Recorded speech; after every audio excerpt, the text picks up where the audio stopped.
오늘 시간에는 기대라고 하는 말씀으로 여러분과 은혜를 나누길 원합니다. 여러분은 행복하십니까? 여러분은 미래에 대한 기대가 충분하십니까? 한국의 40대, 50대 직장인에게 앙케이트 조사를 했는데 당신의 인생에서 가장 행복했던 시간이 언제입니까? 이렇게 물어봤다 그럽니다. 여러분 답이 뭐라고 생각하십니까? 40대, 50대 직장인들이 자기 인생에서 가장 행복했던 시간은 2002년 6월 월드컵이었다. 이렇게. 그때 월드컵에는 대한민국 그리고 짝짝짝짝 치고 경적을 울리고 그 다음에 길거리에 빨간 티를 입고 나와서 응원을 하고 히딩크의 포커스를 보면서 인생의 새로운 비전을 발견했다. 얼마나 행복했는지 모르겠다. 박지성 선수가 은퇴했잖아요. 은퇴하면서 그 인터뷰하면서 이렇게 얘기했죠. 11년 국가대표 생활하면서 제일 행복했던 시간은 2002년 월드컵이 내 인생에서 가장 행복했던 순간이었다. 이렇게 얘기합니다. 실제로 이 앙케이트 조사에 의하니까 이 행복감이 언제까지 가냐면 2006년도 독일 월드컵까지 국민의 77.9%가 월드컵에 대한 기대감으로 행복했다 그럽니다. 그래서 대한민국의 사람들 중에서 제일 행복했던 시간이 언제냐면 2002년부터 2006년 4년 동안이 제일 행복했던 시간이었다. 왜 그랬을까요? 미래에 대한 기대. 사람들은 미래에 대한 기대를 갖고 있을 때 행복한 거죠. 기대라고 하는 것은 뭐냐면 우리의 삶의 힘과 활력소가 됩니다. 기대가 무너졌을 때 사람은 죽는 것입니다. 그런데 앞날에 대한 기대가 있을 때 내가 지금 어려워도 앞으로 잘 될 것이라는 이 기대감만 있다면 우리는 충분히 이겨낼 수 있는 것입니다. 회사원들이 가장 기대하는 게 뭘까요? 승진. 이승진 집사님이 아니라 승진입니다. 승진에 대한 기대감이 있죠. 왜 승진에 대한 기대감이 있을까요? 사회가 나를 인정해 줬다는 것이고 내가 이 승진함으로써 우리 가정에게 행복을 전달할 수 있다고 하는 자신감을 가지고 살아갑니다. 젊은이들은 무슨 기대를 가지고 살아갈까요? 내가 정말 사랑하는 여자, 사랑하는 사람을 만날 것이다. 그리고 그 만난 사람과 나는 행복한 가정을 이룰 것이다. 그 기대를 가지고 젊은이들은 살아갑니다. 나이가 들어 부모가 되면 어떻게 됩니까? 자녀들입니다. 우리 자녀들이 정말로 나보다는 좀 나은 생활을 했으면 좋겠구나. 정말 멋진 우리 자녀들이 남보다 좀 뛰어난 것만 보면 가슴이 막 뜁니다. 야, 얘는 바이올린을 기가 막히게 해. 얘는 그냥 남들보다 구구단을 먼저 한 1년 전에 구구단을 외웠어. 아무것도 아닌데 그것 때문에 막 기대감이 설렙니다. 우리 아들 영재 아닌가? 그런 생각을 하면서 살아갑니다. 저도 그랬습니다. 저희 아들 딸 보면서 우리 아들 보면서 야, 제가 영재 아닌가? 근데 뭐 영재 아닌데 그런 마음을 들 때가 굉장히 많았다 이런 얘기입니다. 지하철역에 가면 복권 파는 사람이 제일 잘 된다 그러죠. 왜 그럴까요? 물어봤다 그럽니다. 복권이 꼭 당첨될 줄로 믿느냐? 그랬더니 아니라 그게 아니라 복권을 하나 사면 이 복권이 주는 기대감을 가지고 일주일을 버틸 수 있었다 그럽니다. 그래서 이 복권을 산다 그럽니다. 하고 있는 일이 잘 될 것이라고 하는 기대감, 지금은 힘들지만 내 미래가 앞으로 놀라운 일이 성취될 것이라고 하는 그런 것을 갖고 있을 때 최선을 다하게 되고 최선을 다하여 그것을 반드시 이루게 된다는 것입니다. 그걸 갖다가 심리학 용어로 기대의 힘이라고 합니다. 여러분 기대의 힘이 있으십니까? 지금 아침마다 일어나면 벌떡벌떡 일어나면서 주여 내가 오늘 이루시길 믿습니다. 이렇게 일어나십니까? 그런데 많은 사람들은 이 기대감보다는 부정적인 기대를 많이 갖고 있어요. 이래가지고 되겠어? 될 리가 없는데 내가 여태껏 해봤는데 안 됐잖아. 이렇게 말하는 사람은 역시 될 일도 안 됩니다. 어떤 책에서는 이렇게 책을 썼더라고요. 기대하지 않는 좋은 일이 일어날 일은 확률은 제로에 가깝다. 기대하지 않은데 좋은 일이 일어날 확률은 없다. 이런 얘기입니다. 아무리 좋은 일이라 할지라도 기대하지 않는 사람에게는 지나가 버리고 만다. 이렇게 얘기하는 것입니다. 그런데 문제는 뭘까요? 우리의 삶에서 기대를 가졌는데 그 기대가 자꾸만 무너지는 겁니다. 왜 이루어지지 않을까? 어떻게 하면 이 기대감이 이루어질 수 있을까? 그것이 오늘 우리에게 주시는 하나님의 말씀. 오늘 본문에 아브라함이 그렇잖아요. 갈대아 우르에서 우상을 섬기던 가정에서 하나님께서 이렇게 얘기합니다. 너는 내 친척 아비 집을 떠나 내가 명령한 곳으로 가라. 그것이 어딘지 모르는데 떠납니다. 그런데 하나님께서 이렇게 얘기합니다. 내가 너를 하늘의 뭇별과 같이 내 자손을 놀라운 축복을 주시겠다 약속하셨습니다. 아브라함이 큰 기대를 갖고 고향집에 있는 것을 다 버리고 떠났습니다. 그런데 그 기대가 이루어졌습니까? 이루어지지 않았습니다. 100세가 되었습니다. 아내 사라의 태가 죽었습니다. 자손은커녕 하늘의 뭇별 같은 자손은커녕 아들 한 명도 없었습니다. 이때 아브라함은 이 기대를 저버리지 않았습니다. 약속하신 하나님의 언약을 가슴에 품었습니다. 바랄 수 없는 중에 바라고 믿었습니다. 그 결과 어떻게 됐다고요? 수백만의 민족의 하나님의 민족의 조상, 믿음의 조상이 되었습니다. 하나님의 약속을 믿고 바랄 수 없는 중에 바라고 믿었더니 놀라운 기적이 일어난다. 오늘 이 말씀을 준비하면서 저에게도 이런 놀라운 기적이 일어났으면 좋겠다. 우리 꿈의 교회 모든 성도들도 이러한 기대와 놀라운 축복에 한번 인생의 삶의 기적을 한번 느껴보는 여러분 되기를 주님의 이름으로 축원합니다. 어떻게 하면 이렇게 일어날 수 있는가? 하나님 말씀 뭐라고 얘기하시는가? 잘 듣고 하나님 말씀 나누기를 간절히 바랍니다. 제가 옛날에 용인에서 전원주택에 살았었습니다. 처음으로요 전원주택을 넓은 평에 있다 보니까 호박도 심어봤고요, 고추도 심어봤고, 오이도 심어봤고요, 산딸기도 심어봤습니다. 거기에 토마토도 심어봤습니다. 그런데 참 희한하더라고요. 전 농사를 한 번도 안 져봤기 때문에 이게 심으면 될까 그랬는데 아무것도 안 줬어요. 그냥 심기만 하고 물만 줬는데 글쎄 거기에 고추가 열리는 겁니다. 호박이 맺히는 겁니다. 토마토가 열리는 겁니다. 야, 놀랐습니다. 제가 그걸 심으니까 옆에 이장이 저보고 와서 그럽니다. 아니, 사장님 거기다 심지 말고 그 호박은 바깥 담장에다 심는 겁니다. 안에다 심으면 안 됩니다. 그래서 그럼 바깥에 심으면 남들이 다 따가면 어떻게 합니까? 그래서 제가 안에다가 심었습니다. 안에다가 심었더니 어떻게 됐을까요? 저희 잔디밭이 온통 호박밭이 되고 말았습니다. 이 호박이라는 게 엄청나게 번쳐나가더라고요.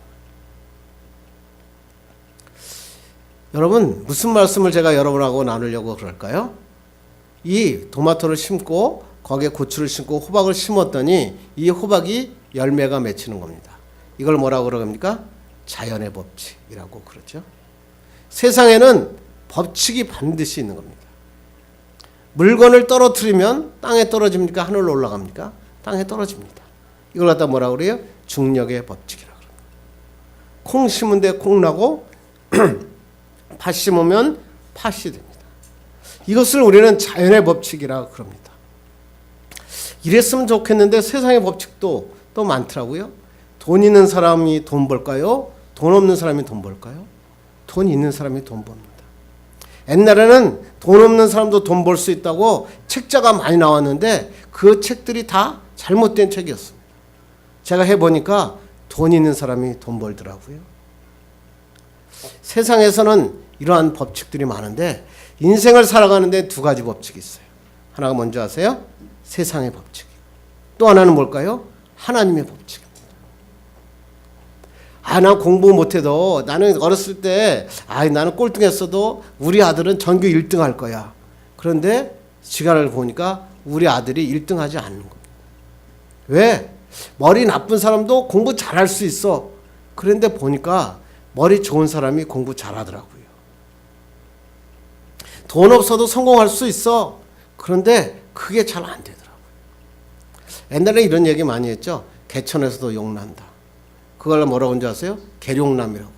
개천에서는 용난 남자를 계룡남이라고 그랬잖아요. 그런데 요새는요, 개천에서 용난 사람 못 봤습니다. 또 요새 그 젊은이들 사이에서는 뭐냐면 계룡남은 싫답니다. 왜냐하면 개천에서 용난 사람은 너무 고집이 강해가지고 남을 이해하지 못한대요. 그래서 그 결혼 순위에 제일 꼴찌가 누군지 아세요? 계룡남이라 그럽니다. 개천에서 용난 사람 싫다 그럽니다. 그럼 어떤 사람이 잘 됩니까? 젊은이들이 뭐라고 그러는지 아세요? 부모 잘 만나면 성공한다. 개천에서 용나는 게 아니라 부모 잘 만나야 용된다. 이런 얘기입니다. 막연한 기대를 가지고 될 거야. 나는 할 수 있어. 그런데 나이가 들어보니까 할 수 없다는 것을 깨닫게 되더라고요. 세상의 법칙은 그렇게 만만하지 않더라고요. 그런데 이 법칙이 완전히 깨어지는 법칙이 있는데 바로 하나님의 법칙입니다. 하나님의 법칙은 실패하고 불가능할 것 같고 도저히 안 될 것 같은데 하나님이 세우시더라고요. 이것을 우리는 하나님의 법칙이라고 합니다. 어떤 사람이 두 개의 풍선을 손에다 넣고 있었어요. 근데 이 두 개의 풍선 똑같이 생겼고 똑같이 빨간 풍선이었어요. 그런데 이 풍선을 놓는 순간에 하나는 땅에 떨어졌고요. 한 풍선은 하늘로 올라갔습니다. 왜 그랬을까요? 한 풍선에는 바람이 들어가 있었고요. 한 풍선에는 뭐예요? 헬륨 가스가 들어있었어요. 외모로 보기엔 똑같이 빨갛고 똑같은 모양의 똑같은 크기였는데 한쪽에 바람이 들어간 풍선은 땅에 떨어졌고 헬륨 가스가 들어있는 풍선은 하늘로 올라갔습니다. 우리 안에 예수 그리스도 앞에 예배하는 여러분 안에 누가 들어가 있냐는 거예요. 내 인생을 세상의 법칙이 주도하는 인생으로 살 것인가? 내 인생의 안에 하나님의 법칙이 주도되는 사람으로 살 것인가? 그거에 따라 다르다는 거예요. 땅에 떨어져 실패하는 사람으로 사는 사람은 세상의 법칙 가지고 살아가는 사람들. 그러나 도저히 불가능한데 놓으면 하늘로 날아가는 그런 축복의 법칙 뭐예요? 하나님의 믿음의 법칙을 가지고 살아가는 사람이다 말씀하고 있습니다. 그렇다면 어떻게 하면 이 하나님의 법칙이 내 안에 적용될 수 있을까? 하나님께서 너무나 오늘 성경 말씀을 통해서 쉽게 우리에게 말씀하고 계십니다. 우리 한번 17절 한번 읽어볼까요? 시작. 기록된 바 내가 너를 많은 민족의 조상으로 세웠다 하신 것 같으니 그가 믿은 바 하나님은 죽은 자를 살리시며 없는 것을 있는 것으로 부르시는 이시니라. 아멘. 너를 민족의 재상으로 세웠다. 세우신 분이 누구라고요? 하나님. 보잘것없는 그 아브라함을 누가 민족의 조상으로 세우셨다고요? 하나님이 세우셨다. 100세까지 아들이 하나도 없었어. 그 아내마저 탯줄이 그 태아가 모든 것이 끊어져 있는데 어떻게 세상의 법칙으로는 불가능한데 이 사람의 민족의 조상이 되었다고요? 인공수정을 했다고요? 아닙니다. 의술로 했다고요? 아니라 누가? 하나님이야. 저는 이 말씀을 읽다가 하나님 앞에 넘어졌어요. 내 인생에 기적이 일어나는 법칙은 하나님의 법칙이 적용되기 위해서는 뭐예요? 하나님이 개입하셔야 되는 거예요. 여러분의 삶에 하나님이 개입하시면 바뀌어지는 거예요. 그 개입하심을 바라보며 주님 앞에 나오는 것입니다. 사람들은 미래를 알고 싶어요. 그런데 성경에서 뭐라고 그랬어요? 내가 너에게 미래를 알게 하지 않겠다. 하나님이 말씀하셨거든요. 그런데 사람들은 자꾸만 미래를 알고 싶어요. 그래서 아침에 일어나서 스포츠선 보면 띠별 점을 봐야 되고 사주팔자를 보고 심지어는 예수 믿는 사람들이 점쟁이를 찾아가기도 하고 그다음에 어디 뭐 홍대 앞에 가보니까요. 우리 홍대 앞에 가니까 이 점쟁이 집에 있는데 점쟁이 집에 누가 있냐면 누구 다녀갔다 그래서 써 있는데 그 다녀간 연예인 중에 예수 잘 믿는 연예인이 있는 거예요. 가슴이 아프죠. 왜 그럴까요? 미래를 보고 싶어서. 우리나라 역술인과 무술인이 몇 명이나 될까요? 20만 명이 넘는다. 요새 뭐 저기 그 카페에서 사주 보는 그런 사람도 있죠. 뭐 카드나 뭐 이런 걸 못까지 하면 뭐 20만 훨씬 넘겠죠. 시장 규모가 얼마냐? 4조 원 정도. 엄청난 시장이죠. 이게 뭐냐면 드러난 게 그러고요. 숨어 있는 시장까지 한다면 도저히 알 수 없다. 그렇습니다. 여러분 그러면 정말 미래를 알면 행복할까요? 행복하다고 생각하세요?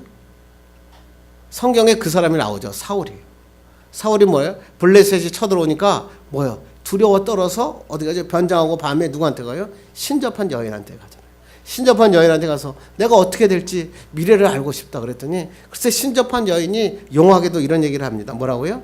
내가 하나님을 순종하지 않아서 내 나라를 다윗에게 준다. 신접한 여인이 이 사울에게 미래를 이야기해 줍니다. 그랬더니 미래를 알았더니 사울이 하나님 앞에 회개하고 하나님의 놀라운 사람이 되어서 하나님의 훌륭한 왕이 되었을까요? 아니에요. 사울은 더 악독한 왕이 되었고 다윗을 죽여야 되겠다. 그래가지고 다윗을 모든 걸 제쳐놓고 다윗을 죽이려고 하는 자가 되었다는 것입니다. 미래를 안다. 해결되는 게 아니고요. 미래를 안다고 해서 더 무능한 사람 되고 악한 사람이 됩니다. 여기에 그쳤으면 좋겠는데 교회가 그래요. 교회가 미래를 알려주겠다고 예언 기도를 한다고 사람들을 몰려드는데 그 사람들이 가득 차는 거예요. 제가 가봤거든요. 꽉 차서 들어갈 자리가 없어요.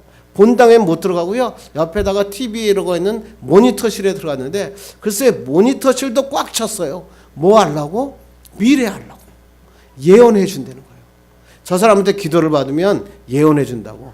그런 교회가 막 부흥하고 발전하는 거예요. 그들의 미래는 어떻게 됐을까요? 그 예언을 받은 사람은 멋지게 인생을 살았을까요? 아닙니다. 믿음 생활에 실패했을 것입니다. 하나님의 역사는 뭐냐면 미래를 아는 게 아니라 내 인생에 하나님이 개입하셔야 돼요.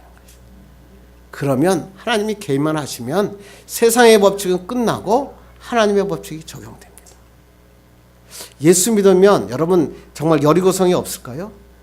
예수만 만나면 막 탄탄대로가 열립니까? 그런데 예수 믿어도요 진짜 해결할 수 없는 그런 여리고성이, 난공불락의 여리고성이 여러분의 인생을 콱 막아요. 어떨 때는 자녀들의 문제, 어쩔 때는 사업의 문제, 건강의 문제. 그런데 이 여리고성이 왔을 때 여러분 잘 보셔야 돼요. 여리고성은요 나를 절망케 하기 위해서 온 게 아니라는 거예요. 하나님이 이스라엘 백성이 그 홍해를 건너고 하나님 요단강을 건넜을 때 여리고성이 콱 왔잖아요.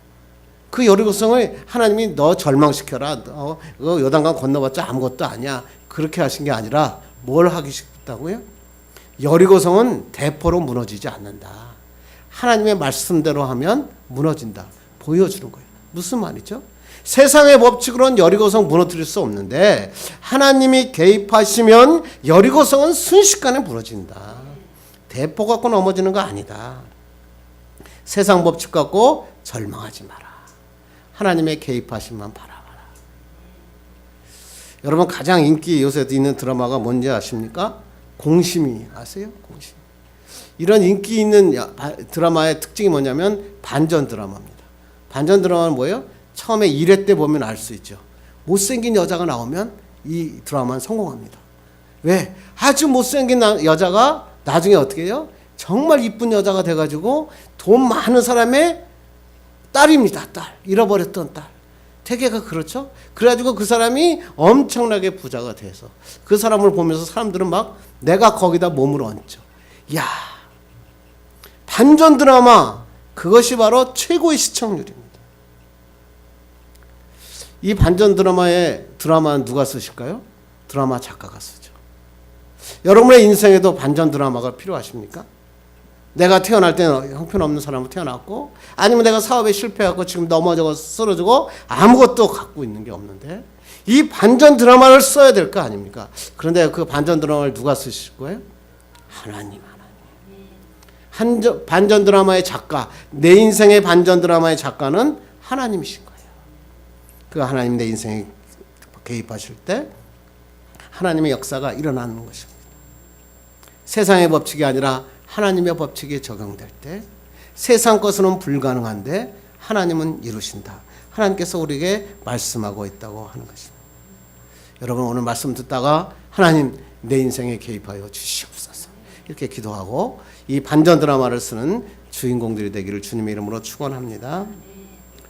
두 번째 하나님의 말씀은 뭘까요? 두 번째 한번 18절 읽겠습니다. 시작. 아브라함이 바랄 수 없는 중에 바라고 믿었으니 이는 내 후손이 이 같으리라고 하시는 말씀대로 많은 민족의 조상이 되게 하려 하십니다. 너무나 중요한 말씀이죠. 바랄 수 없는 중에 바라고 믿었다. 내 인생의 반전 드라마 하나님의 법칙이 적용되기 위해서는 어떻게 하라고요? 바랄 수 없는데 바라는 믿음을 가져라. 아이고 도저히 안 될 것 같아. 우리 아들은 안 될 것 같아. 내 사업은 안 될 것 같아. 내 인생은 끝났어. 그럴 때 하나님께서 뭐라고요? 내 하나님의 인께서 말씀하시는 건 뭐야? 바랄 수 없는 중에 바라는 믿음을 가져라. 그래서 설명까지 하시잖아요. 우리 19절로 21절 읽겠습니다. 시작. 그가 백선하되어 자기 몸이 죽은 것 같고 사라의 태가 죽은 것 같음을 알고도 믿음이 약하여지지 아니하고 믿음이 없어 하나님의 약속을 의심하지 않고 믿음으로 견고하여져서 하나님께 영광을 돌리며 약속하신 그것을 능히 이루실 것을 확신하였으니. 아멘. 도저히 불가능했는데 바랄 수 없는데 바랐더니 확신을 가졌더니 민족의 조상이 되었다. 이 말씀이에요. 18절 말씀하셨는데 성도들이 이해 못할 것 같아서 19절부터 21절까지 설명까지 하신 거예요. 아브라함이 이랬고 사라가 이랬는데 그런데도 실망하지 않고 그게 이루실 줄을 확신하며 사는 아브라함이다. 이렇게 설명까지 하셨는데 그걸 이해하지 못했어요. 바랄 수 없는데 바라라. 내 인생에 가망이 없을 때 진짜가 시작되는 거예요. 내가 없다고 손을 놓으면 하나님이 일을 시작하세요. 사업하다가 제가 그래요. 하나님 나 죽겠어요. 할 수 없어요. 넘어질 것 같아요. 나 돈도 없고 가진 것도 없고 아는 사람 다 떠났어요. 그런데 그때부터 누가 일하시냐면 하나님이 일하시더라고요. 그래서 히브리서에 이 말씀을 이렇게 설명하고 계십니다. 읽겠습니다. 시작. 믿음은 바라는 것들의 실상이요 보이지 않는 것들의 증거니. 이 말씀이 무슨 말씀인지 잘 모르시는 분도 있더라고요. 믿음을 가지면 바라는 것들이 이루어진다. 이 말씀이에요. 어려우니까 뭐 보이지 않는 것들의 뭐 증거다, 바라는 것들의 실상이다. 그랬더니 뭐냐면 믿음은 바라는 것들이 어떻게 이루어진다. 여러분 사업에 어려우신 분들이 있잖아요. 직장 이제 도저히 힘들어갖고 못해 먹겠어요. 그럴 때 하나님께서 말씀하시는 거예요. 두려워하지 말라. 자녀 때문에 고민하는 사람이 있죠. 아니 내 미래가 불투명해요. 내가 어떻게 살아야 될지 모르겠어요. 그럴 때 하나님 뭐라고 말씀하시는 거예요? 바랄 수 없지. 하나님을 믿어라. 믿음을 가져라. 그러면 그 믿음대로 이루어진다. 이런 얘기입니다. 어떤 권사님이 저에게 이렇게 얘기하시더라고요. 아니 목사님 왜 부활절에 삶은 계란을 주십니까? 생 계란을 주시지 왜 삶은 계란을 주시냐고 어떤 사람이 얘기하더라고요. 권사님 물어보더라고요. 여러분 왜 부활절날 삶은 계란을 줍니까? 어떤 권사님이 똑똑한 척 하면서 이렇게 얘기하더라고요. 목사님 생계란이라도 주면 집에 가서 그것도 좀 에디슨처럼 품으면 병아리라도 될 거 아닙니까? 그런데 해필 왜 다 죽은 삶을 계란을 주십니까? 여러분은 아직도 잘 모르시는 분들이 우리 꿈의 교인들은 없으시죠? 여러분 생계란을 집에 가서 가슴에 품고 아니면 뭐 압력솥에다 잘 넣었다가 그것이 병아리가 되면 그게 부활입니까? 부화입니까? 부화죠, 부화. 그런데 삶은 계란이 거기에 삶은 계란에서 병아리가 나오면 부활이죠, 부활. 불가능한 거잖아요. 세상의 법칙으로는 삶은 계란에서 병아리가 나올 수 없는 것이죠. 내 인생도 똑같아요. 야, 저 사람 좀 가진 게 있고 머리가 좀 똑똑하니까 좀 될 것 같아. 조금만 도와주면 될 것 같아. 그래가지고 잘 되면 부합니다. 그런데 저 사람 도저히 안 돼. 가진 것도 없어. 돈도 없어. 능력도 없어. 사람이 아무것도 없어. 예수 믿는 것밖에 없어. 그런데 그 사람이 놀라운 하나님의 기적이 기업인이 되는 거예요. 그걸 뭐라 그래요? 부활. 하나님의 법칙. 그래요. 사람들이 기도하면서 이렇게 해요. 하나님 나 조금만 도와주세요. 그렇게 기도하니까 안 되는 거예요.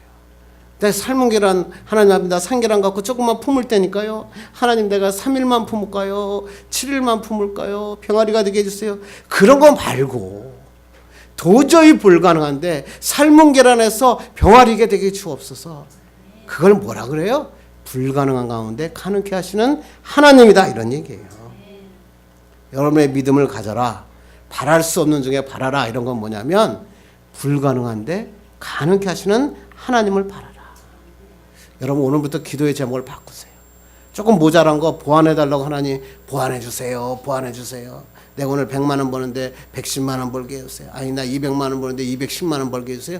이렇게 기도하지 말고 하나님 내가 민족을 먹여 살릴 수 있는 민족의 놀라운 기업인이 되게 하여 주옵소서. 이렇게 기도하라는 거예요.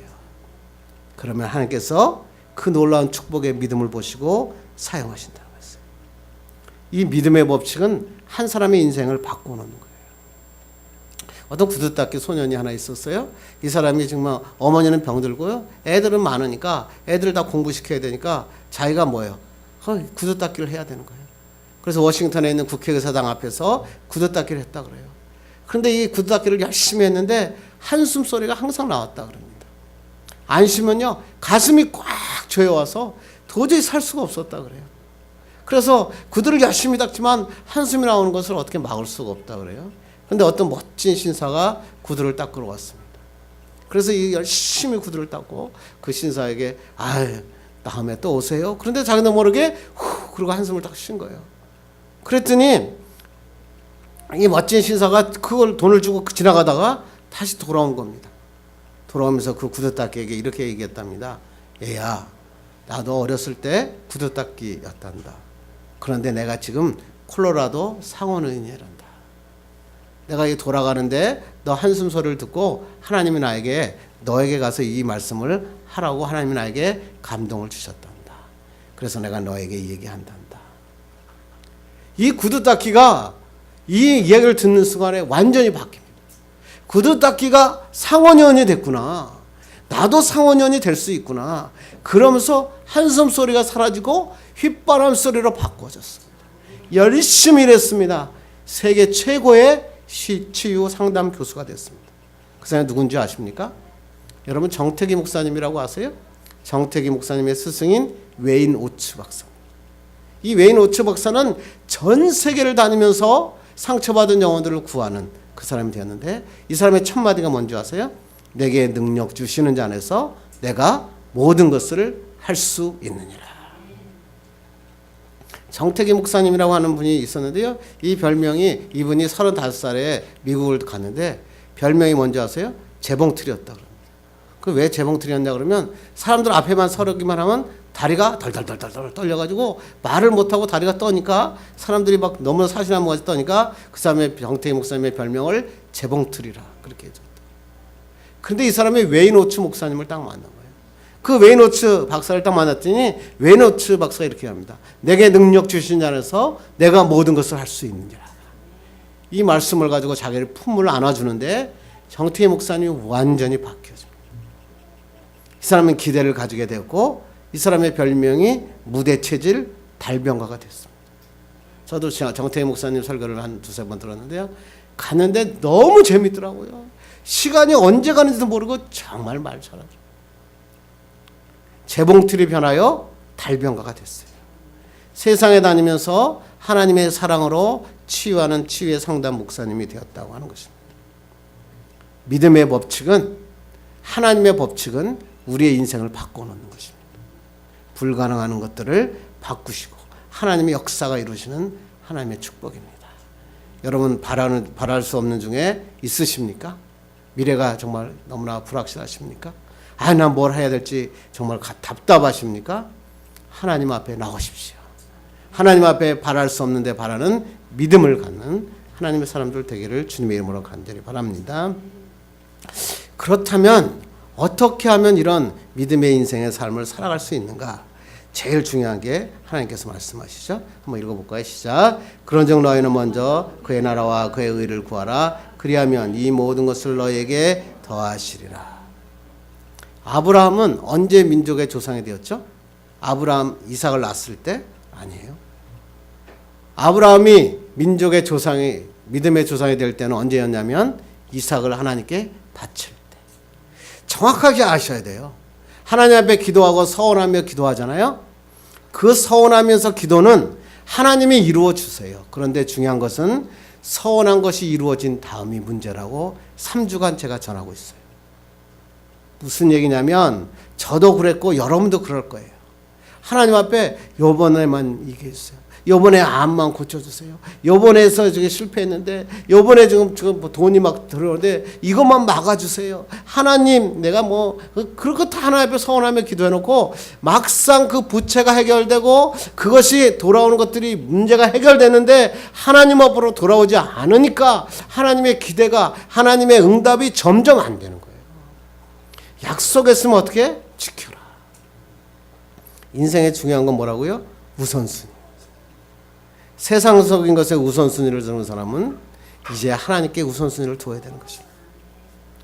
세상적인 것에 우선순위를 두고 하나님을 믿는 사람이 있더라고요. 그 사람은 아무리 예수 믿어도요, 세상의 법칙이 주관하게 됩니다. 교회 나와서 기도하는데 세상의 법칙을 뛰어넘지를 못하는 거예요. 놀라운 기적이 안 나타나요. 왜 그럴까요? 세상적인 것을 우선순위를 두고 기도하니까. 그런데 하나님께 우선순위를 두고 기도하는 사람은요, 불가능한 것을 가능케 하십니다. 하나님의 법칙이 적용되는 것입니다. 오늘 성경에 하나님께서 이렇게 얘기하시죠. 3, 4절 읽겠습니다. 시작. 그러므로 내일을 위하여 염려하지 말라. 내일 일은 내일이 염려할 것이요 한낮의 괴로움은 그날로 족하리라. 뭐 하라고요? 하나님께 우선순위를 두면 어떻게 하라고요? 내일 일 염려하지 말라. 하나님께서 모든 것을 우리에게 더하여 주시겠다. 성경에서 기적을 체험한 사람의 공통점이 뭘까요? 하나님께 우선순위를 두는 것입니다. 아프리카 선교사의 살아있는 전설 본케 목사님 아시죠? 지금 아프리카 회교 국가를 중심으로 하나님의 복음을 전하는 독일의 본케 목사님은요, 집회 때마다 100만 명 이상, 170만 명, 2만 명이 모이고요, 8천만 명이 하나님을 영혼을 구원했다는 그러한 유명한 본케 목사님이죠. 어떻게 이 사람이 이렇게 훌륭한 하나님의 주의 종이 되었을까? 이 사람이 이제 독일에서 아프리카로 떠나갔는데 그때 아무것도 가지지 못하고 아프리카로 갔다 그럽니다. 그래서 하나님 앞에 기도했대요. 하나님, 저에게 예배 처소를 허락해 주세요. 예배 처소를 위하니까 아주 쌌어요. 100불이 필요합니다. 하나님, 저에게 100불만 주십시오. 그리고 하나님 앞에 기도했는데 하나님께서 그 본케 목사님의 기도에 응답하셨다 그래요. 뭐라고 하나님의 음성이 들렸냐면, 그래, 내가 그러면 100만 불을 주마. 100불을 달라고 그랬는데 하나님께서 100만 불을 준다고 그러셨습니다. 아침에 딱 깨가지고 100만 불을 받고 해야 될 일을 생각합니까? 가슴이 벅찼다 그럽니다. 예배당 하나 장만하고 집도 하나 사고 그 다음에 애들도 학교 보내고 그 다음에 차도 한 대 사고 여러 생각을 막 하니까 너무나 기분이 좋았습니다. 하나님 앞에 기도하는데 갑자기 이런 것들이 내 인생에 중요하지 않다는 것을 깨닫게 됩니다. 아침에 새벽에 하나님 앞에 무릎 꿇고 하나님 앞에 기도했습니다. 뭐라고 기도했을까요?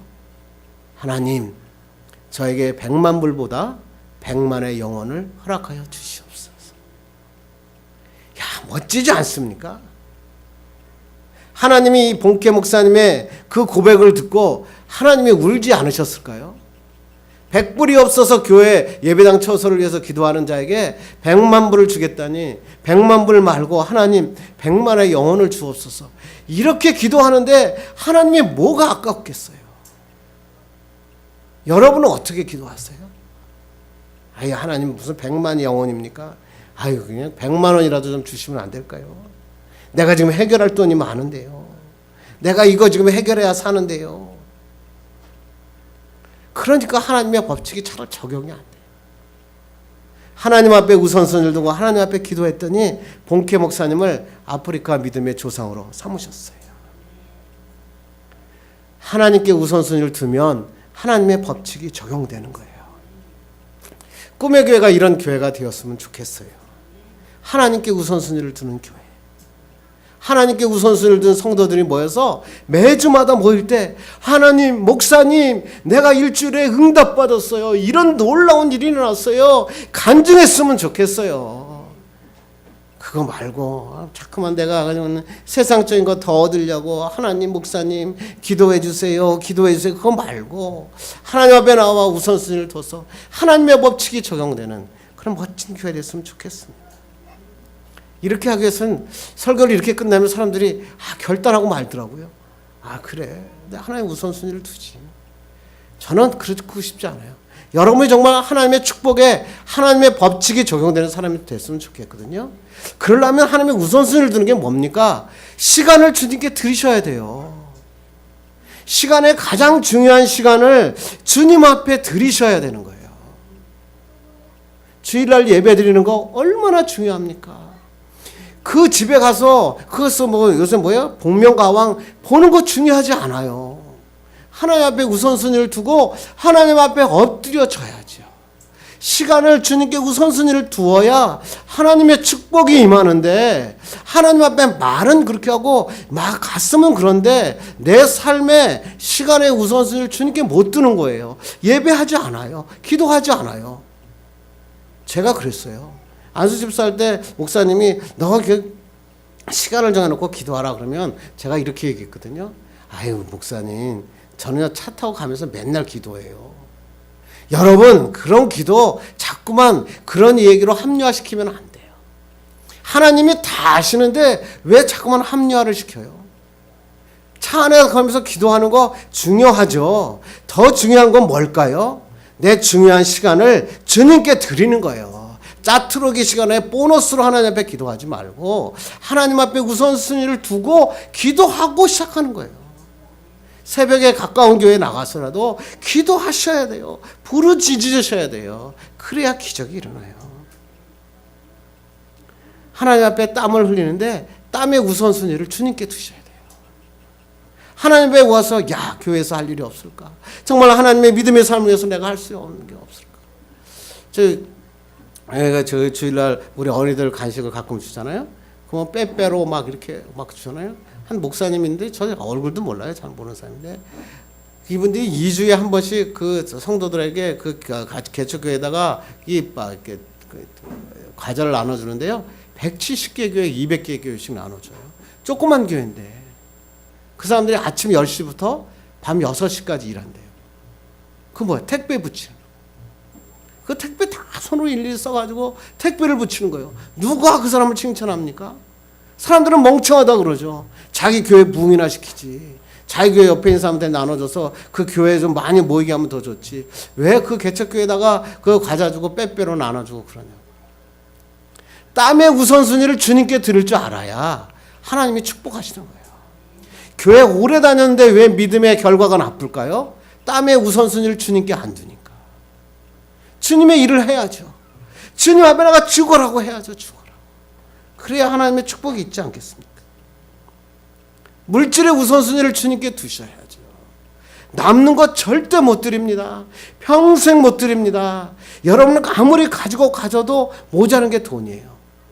내가 사업해 보니까요, 돈 많은 거 몇백억 남으니까요, 그 몇백억 굴리면 몇백억 더 남는다는 걸 알기 때문에 돈이 모자르더라고요. 하나님의 물질을 드리셔야 돼요. 우선순위를 주님께 드리시면 그 우선순위를 주님이 보시고 이삭을 바치는 아브라함을 보시고 하나님이 비로소 축복하시는 거예요. 여러분, 세상의 법칙으로 적용되기를 원하십니까? 여러분 가진 게 많으십니까? 여러분 아들, 딸이 세계적으로 뛰어난 영재이십니까? 그렇지 않죠. 여러분의 세상의 법칙 갖고는 부족하잖아요. 하나님의 법칙이 여러분의 삶에 적용돼야 되잖아요. 믿음을 가지세요. 하나님의 개입하심을 바라세요. 그리고 우선순위를 주님께 두세요. 입으로 하지 마시고. 입으로 하는 건 우선순위 아니에요. 입으로 하는 건 누구나 할 수 있어요.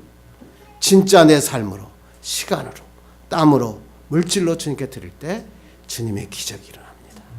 이 기대를 받는 여러분 되기를 주님의 이름으로 축원합니다. 기도하겠습니다.